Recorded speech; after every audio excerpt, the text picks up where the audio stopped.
안녕하세요. 매일 아침 말씀 묵상에 오신 여러분을 진심으로 환영합니다. 2월 26일 수요일, 만일 내게 경배하면.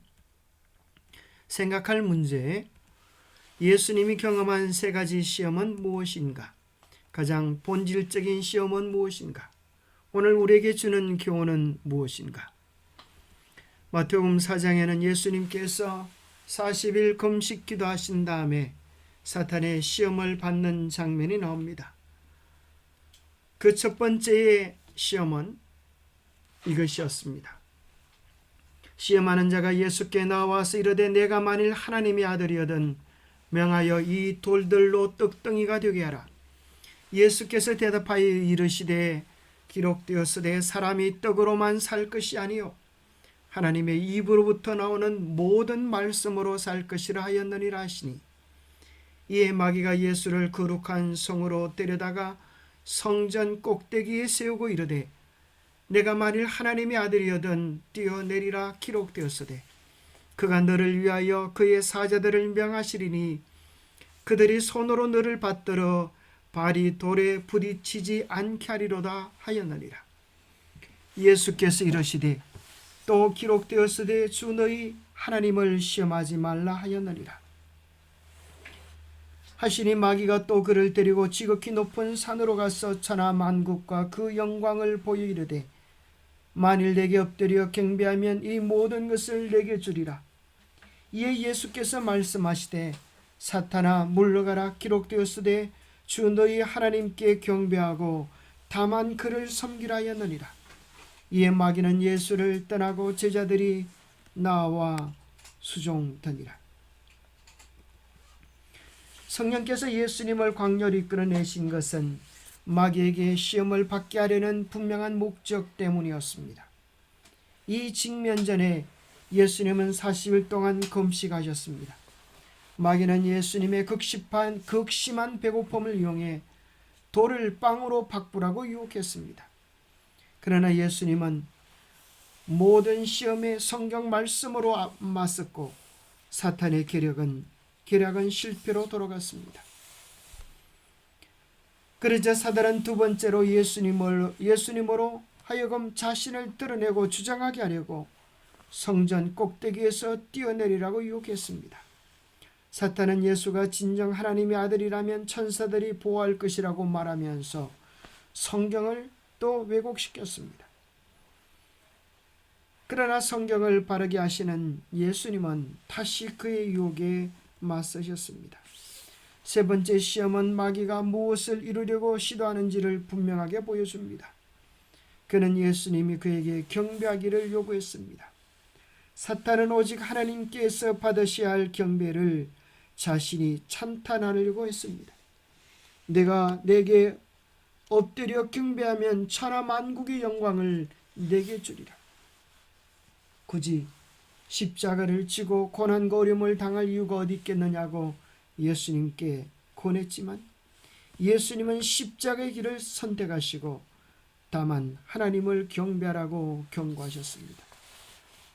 이 세 가지 시험은 우리가 먹고 사는 물질에 대한 시험, 우리의 마음을 늘 부추기고 허영에 들뜨게 하는 교만과 이기심에 대한 시험, 또 본질적으로 우리가 누구를 예배할 것인가에 대한 예배의 시험으로 나누어 볼 수 있습니다.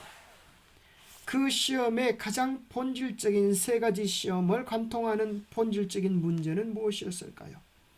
우리가 매일 당면하는 모든 시험의 본질적인 문제는 무엇입니까? 그것은 마태복음 4장 3절의 사탄의 시험은 끊임없이 이렇게 시작됩니다. 내가 만일 하나님의 아들이거든, 내가 만일 하나님의 아들이었다. 그 시험은 마태복음 27장의 십자가에서도 똑같이 반복되어졌습니다. 성전을 헐고 사흘에 짓는 자여, 내가 만일 하나님의 아들이거든 자기를 구원하고 십자가에서 내려오라. 그 모든 시험은 본질적으로 하나님의 아들이거든 이라는 시험입니다. 네가 하나님의 아들이라고 한다면 하나님의 아들됨을 나타내 보아라. 하나님의 아들됨을 증명해 보아라는 것이었습니다. 이 시험은 참으로 교묘했습니다. 하나님의 아들이라고 하는 분명한 확신이 있다고 하면 이 시험에 유혹될 이유가 없습니다. 하나님의 아들이기 때문에 증명할 이유가 없는 것입니다. 하나님의 아들, 그것은 우리가 무엇을 하고 애를 쓰고 수고함으로 얻어 쟁취하는 것이 아니라 하나님께서 우리를 사랑하시기 때문에, 우리를 만들어 주셨기 때문에, 우리를 구원해 주셨기 때문에 하나님의 자녀가 되어지게 된 것입니다. 하나님의 아들이라고 하는 것은 증명되어지는 것이 아니라 우리에게 베풀어 주신 그 놀라운 사랑, 그 은혜를 믿음으로 확정할 수 있는 것입니다. 믿음이 없는 사람은 확정하기 위하여 애를 쓰고 하나님의 자녀라고 하는 것을 증명하기 위하여 시험에 빠질 것입니다. 그러나 말씀에 대한 견고한 신뢰, 약속을 붙잡는 사람은 굳이 자기의 존재를 증명하려고 애쓰지 않아도 될 것입니다. 당신은 하나님의 자녀이십니까? 하나님의 자녀라면 하나님의 자녀됨을 나타내 보십시오라고 말할 때 무엇이 당신의 자녀됨을 나타내는 증거입니까? 그것은 하나님의 약속에 대한 신뢰요, 사랑에 대한 신뢰입니다. 더 나아가서 이 시험은 본질적으로 죽지 않은 자아를 드러내라고 하는 것입니다. 사탄은 군중들 사이에서 함께 조롱했습니다. 내가 만일 하나님의 아들이거든 너 스스로를 구원해 보아라. 네가 세상의 구원자라고 하는데, 인류의 구원자라고 하는데 네 자신조차도 구원할 수 없느냐? 네가 십자가에서 내려와 너 자신을 구원한다면 우리가 믿겠노라라고 그들은 비웃었습니다.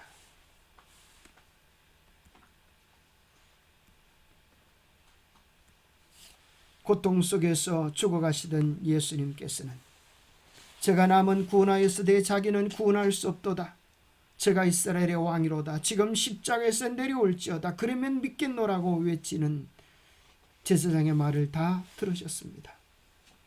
그리스도께서 자기를 구원하실 수 없겠습니까? 십자가에서 내려오실 수 없겠습니까? 그분은 그럴 만한 충분한 능력이 있으셨습니다. 그러나 왜 그분께서 내려오지 아니하시고 당신의 목숨을 십자가에서 주셨습니까? 그것은 우리를 구원하시기 위하여 당신 자신을 십자가에 못 박아 주신 것입니다.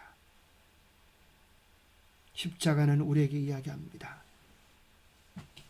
자기를 부인하는 자, 그가 참으로 나의 아들이다라고 말씀하십니다. 누가복음 9장 23절에 예수님께서는 말씀하셨습니다. 아무든지 나를 따라오려거든 자기를 부인하고 날마다 제 십자가를 지고 따를 것이니라. 우리의 마음에 평화가 없는 이유는, 우리의 삶에 분쟁이 있는 이유는 궁극적으로 한 가지입니다. 자기를 부인하지 못해서입니다. 자기가 부인되어지는 그 장소에서 천국은 시작되고, 자기가 부인되어지는 그 자리에서 구원의 은혜는 강물처럼 넘치게 될 것입니다. 영감의 교훈입니다. 여기 하나님을 경배하는 자들과 짐승을 경배하고 그 표를 받는 자들을 구분하는 선이 있다. 대쟁투는 하나님의 계명과 짐승의 요구 사이에 발생한다. 용이 성도들을 상대로 싸우는 것은 그들이 십계명 전체를 지키기 때문이다. 만일 성도들이 표준을 낮추고 그들의 믿음의 특성을 양보할 것 같으면 용은 잠잠할 것이다. 그러나 그들이 용감하게 표준을 높이고 교황권의 제도를 존중하는 개신교를 대항하여 깃발을 펄럭이기 때문에 그들은 용의 분노를 자극할 것이다. 싸움의 본질은 누가 내 마음의 왕인가 하는 것입니다. 그리스도가 왕이면 우리는 그분의 음성을 따르고, 내가 왕이면 우리는 나의 즐거운 것을, 나의 유익을, 나의 쾌락을 선택하게 될 것입니다. 기도하겠습니다. 하나님 아버지, 우리가 싸우는 싸움을 우리 주님께서 당하시고 이 싸움 가운데서 말씀으로 승리하셨음을 인하여 감사합니다. 우리도 주님을 바라보게 하여 주옵소서. 우리도 십자가를 바라보게 하여 주옵소서. 우리도 말씀에 집중하게 도와주옵소서. 그리하여 말씀이 싸움을 이기는, 빛이 어둠을 이기는, 생명이 사망을 이기는 경험을 우리도 하게 하여 주옵소서. 오늘 우리가 당면한 수많은 문제들 속에서 오직 주님을 바라보게 하여 주옵소서. 그리하여 우리도 고난의 면류관 너머의 영광의 면류관이 있음을 바라보고 믿고 경험하게 도와주시옵기를 우리 주 예수님 이름 어지하여 간절히 간구하옵나이다. 선악의 대쟁투는 오늘 우리와 함께합니다. 주님을 바라볼 때 우리는 승리할 것이고 자기를 바라볼 때 우리는 패배하게 될 것입니다. 오늘도 우리의 시선을 주님께 고정시키는 승리의 날이 되기를 축복합니다. 감사합니다.